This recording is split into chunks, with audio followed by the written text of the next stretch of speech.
Last week, I was hiking on Samos with a German travel group. It was one of those situations where you spend hours walking with people you've never met before. And because there isn't much else to do, you start talking. At some point, I asked a small group how they knew each other, and they said they'd met at an anti vaccination demonstration around COVID. That immediately caught my attention. The conversation did not start in an unreasonable place. They had concerns about COVID policy. They questioned whether some restrictions had been proportionate. They thought governments had communicated too confidently. They thought that public debate had become too moralistic and that people who had asked questions had been dismissed too quickly as irresponsible or stupid. I understood some of that. I also think that parts of the COVID debate were handled badly. I think public institutions often spoke with more certainty than they had, and I think that some measures did overreach. I also wonder about effectiveness, side effects, mandates, trade offs, and political incentives. But then the conversation moved. It went from legitimate concerns to a much stronger claim that politicians had intentionally fooled citizens, that vaccines had been knowingly presented as safe while being dangerously harmful, and that old people in retirement homes had been used as test patients. Needless to say, they could not present any evidence for these ideas, which was further proof for a cover up. That conversation stayed with me because it showed a problem I see everywhere.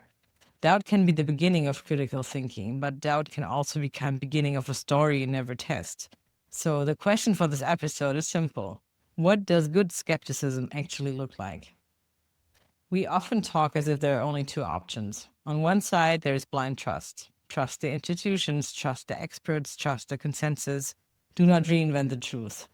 On the other side, there is total distrust. Assume official sources are lying, reject the mainstream explanation, and treat suspicion as independence.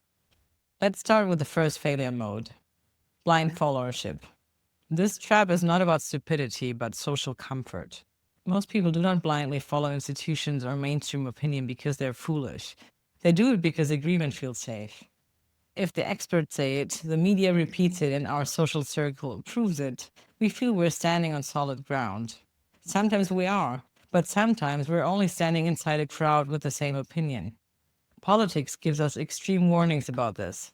National Socialism was not only a story of one leader and a small group of fanatics, it was also a story of ordinary citizens adapting themselves to a dominant ideology. You can see the same pattern throughout history in any kind of group first ideology, such as Islamism, socialism, and communism, which produced and still produce large scale suffering and suppression. Yet the conviction of its supporters is so strongly driven by groupthink that evidence is pushed aside.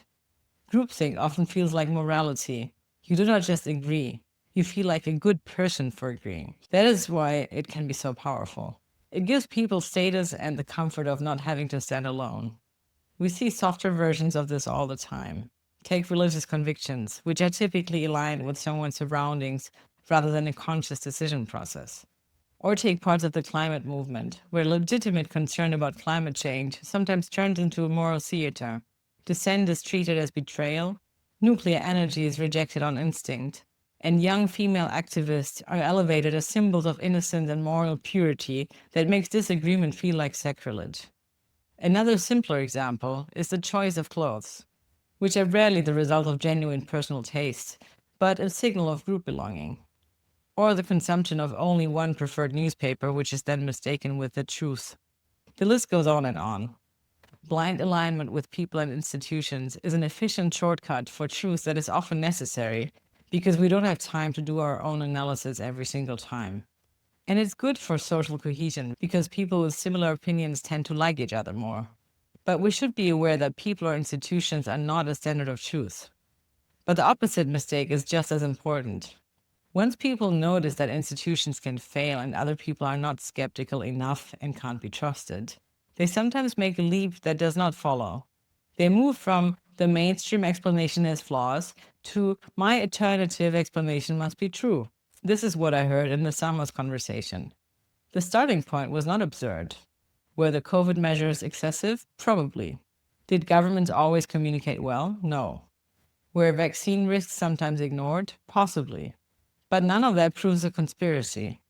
An alternative explanation still needs to be proven with the same rigor that is expected of the mainstream opinion. This pattern appears in many areas. Take alternative medicine and wellness culture. Whether it be homeopathy, energy healing, acupuncture, detoxifying supplements, the list is long and keeps growing. There's nothing wrong with a practice that gives someone comfort or meaning. There's also nothing wrong with noticing that modern medicine can be impersonal, is not holistic, or influenced by commercial incentives. The problem begins when a practice claims measurable effects on the body while avoiding measurable testing. If a treatment claims to heal, detox, balance hormones, reverse inflammation, or prevent disease, it has entered the world of evidence and needs to stand a reality test the same way that conventional medicine does. It does not get a special exemption because the packaging is beautiful or because the language feels natural, ancient, or holistic. But advocates for alternative medicine and healing practices rarely apply the same skepticism they've shown for conventional medicine. If you doubt mainstream medicine despite years of clinical trials, why is the untested promise of a wellness influencer, healer, a yoga teacher, or friend suddenly enough evidence? If profit makes big pharma suspicious, why are the financial incentives of wellness businesses, supplement manufacturers, yoga schools, and influencers suddenly irrelevant? That does not mean every alternative practice or supplement is actually ineffective or harmful. It means the burden of proof does not disappear because the branding is nicer. The risk of this delusion can be serious. When people take so-called alternative medicine, expecting the results of real medicine, this can result in avoidable suffering and deaths. Take media distrust as another example. It is reasonable to notice that mainstream media can be biased, selective, or socially conformist. But some people then jump to trusting a single influencer who does not apply any journalistic principles. That is not independent thinking, but changing priests. If your skepticism only works against sources you already dislike, it is not skepticism. Here's the last example that may be closer to your everyday life. If you shop organic, chances are high that you assume the food is healthier and better for the environment. But have you actually checked the evidence?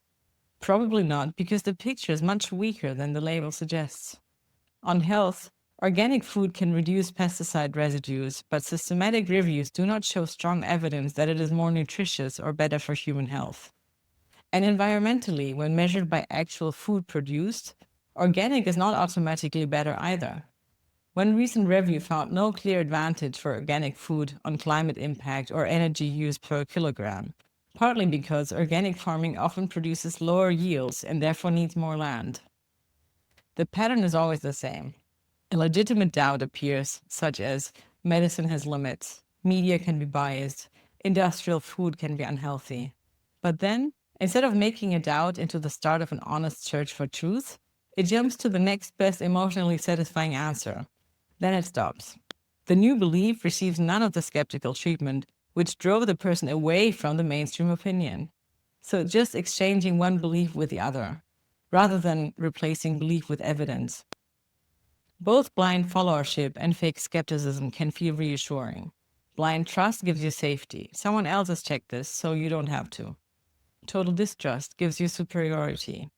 You're not one of the naive people who simply believe what they're told to, but you have your own truth and don't bother testing that either. So how do we avoid both traps? How do we question authority without turning every suspicion into a private religion? The answer is less glamorous than a conspiracy theory, but much more useful. The way out is not to trust more, and it is not to distrust more. The way out is test better, using the one method that has proven effective for thousands of years of human progress, the scientific method. The basic idea is simple. You observe something, you form a hypothesis, you ask what would have to be true if that hypothesis were correct. You compare it with other possible explanations. You test it against evidence, and when the evidence does not fit, you update. That sounds less exciting than having a grand theory about who's lying to whom, but it is far more useful. A good method does not ask us to be loyal to institutions or loyal to our suspicions. It asks us to make our explanations answerable to reality. The scientific method separates two things we often confuse: questioning and knowing. Questioning an explanation is not the same as having a better explanation. If I say, I do not fully trust this study, that may be reasonable. But I still need to ask what better evidence exists. The scientific method is the balance between blind trust and fake skepticism. Blind trust has too little doubt. Fake skepticism has doubt, but not enough testing. Scientific thinking keeps both parts together. Question, then check. This can all sound remote, irrelevant, or boring, as if it belongs only in labs or academic journals. But we already actually use this basic logic in everyday life. Imagine your car makes a strange noise. You do not say, I personally do not believe in brakes. You form a hypothesis. Maybe it is the brakes, maybe it is the tires, maybe the sound only happens when turning. You pay attention, you ask someone who knows more, and you compare explanations. That is not perfect science, but it is the same basic logic. Science tries to do this more carefully, with better records, better comparisons, and less room for wishful thinking. The problem is not that people never think scientifically. The problem is that both groupthink and fake skepticism stop the process too early. Blind followership stops with other people. The institution says it, the group accepts it, so it must be true. Fake skepticism stops at suspicion. The mainstream opinion may be wrong, so my alternative explanation must be true. In both cases, the hard part is skipped. Personal experience and gut feeling matter, but they're just starting points. So how do we get better at this? A useful test is to ask, what would change my mind? This question works because it applies to both sides of the problem. If you mostly trust the mainstream view, it asks whether your trust is based on evidence or simply on authority and social comfort. If you reject the mainstream view, it asks whether your suspicion is still open to correction or whether it has become a fixed story. Remember my conversation with a travel group in Samos. The problem was not that they questioned COVID policy. The problem was that the doubt moved in only one direction. Institutional claims were treated with suspicion, but their own alternative explanation was not tested with the same seriousness. And the same can happen in reverse.